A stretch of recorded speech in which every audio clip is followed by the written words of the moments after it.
you know, the Ahmaud Arbery and Sean Reed, and even the what you tweeted that, you know, like you went to sleep black, you wake up black, no matter how much wealth you build for yourself, you're going to be black.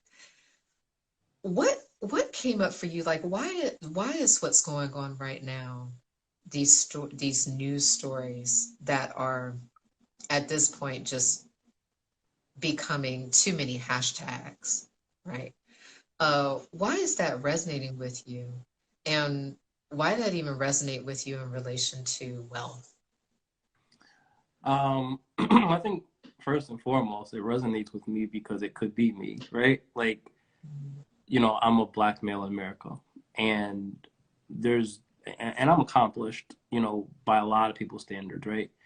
And I'm still young. And because, or rather, in spite of all that I've accomplished, like, I don't wear those accomplishments on my, clothing.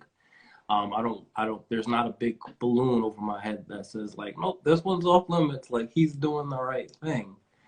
And I think, tying in your message around brand and authenticity in who you are, legacy building, I think that's some of the reason too that drives me forward and becoming like known.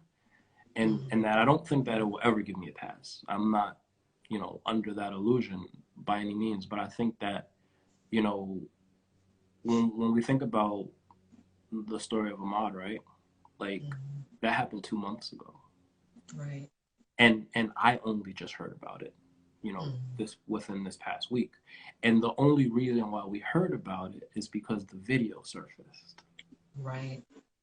And Right. so it's just kind of like, if something happens to me and nobody knows who I am, do I just become another number? Like, I won't even make it to a hashtag.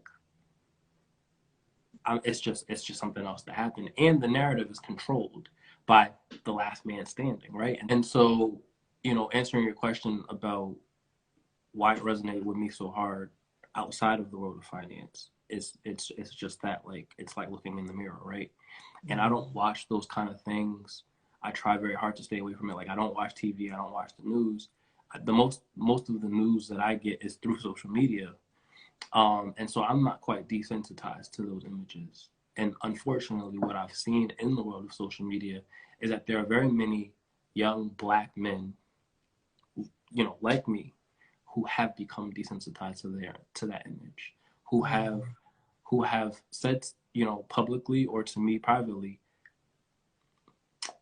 that's normal. Like, it's just something else that happened.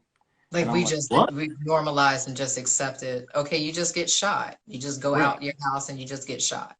right. Right. And I'm like, no, like it's not normal. Like, that bothered me. Like, and then the next day, Sean Reed, and I'm like, and I watched the live for that.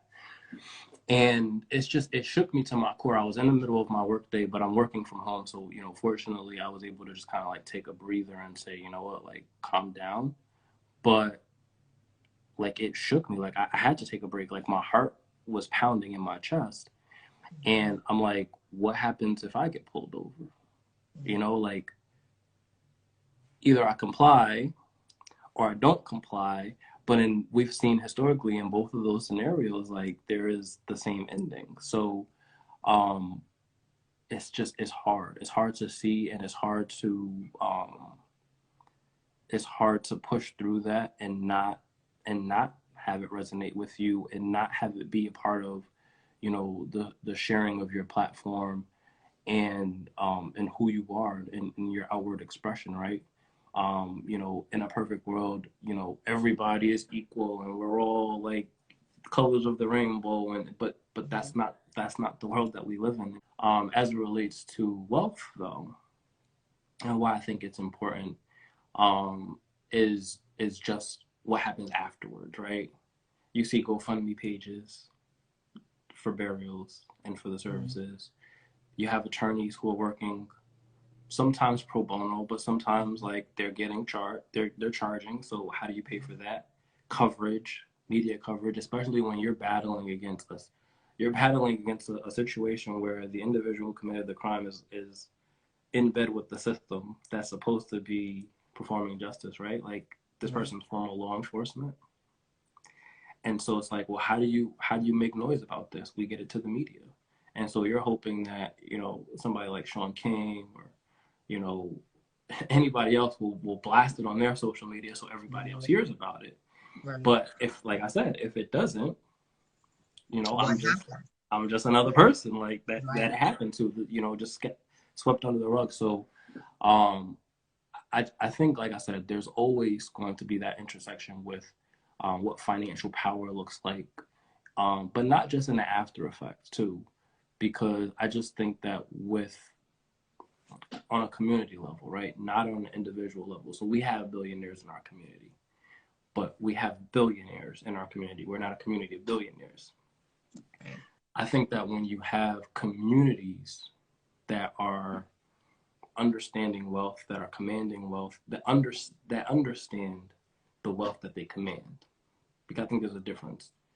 Um, our communities command wealth. We just don't understand how that plays in the broader scheme of things.